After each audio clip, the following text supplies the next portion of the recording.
Ayahanda Amar Zoni, Suhendri Zoni, meninggal dunia. Suhendri Zoni meninggal dunia pada Sabtu, 20 Januari 2024. Innalillahi wa inna ilaihi rojiun. Telah meninggal dunia Om Hendri.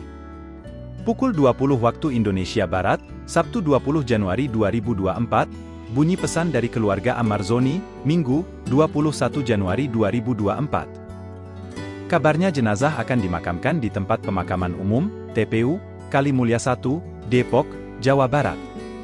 Sosok Suhendri Zoni memang sudah lama dikabarkan sedang sakit. Hal itu pula yang membuat keluarga akhirnya memutuskan untuk tak memberitahu soal kasus narkoba Amar Zoni. Sebagai informasi, Amar Zoni saat ini tengah mendekam di rumah tahanan Polres Metro Jakarta Barat. Pemain film Madu Murni itu ditangkap untuk ketiga kalinya atas penyalahgunaan narkoba. Amar Zoni juga digugat cerai oleh istrinya, Iris Bella, di Pengadilan Agama Depok. Saat ini sidang perceraian mereka sudah memasuki babak akhir. Majelis Hakim akan memutus kasus perceraian mereka pada 1 Februari 2024. Download Tribun X sekarang, menghadirkan lokal menjadi Indonesia.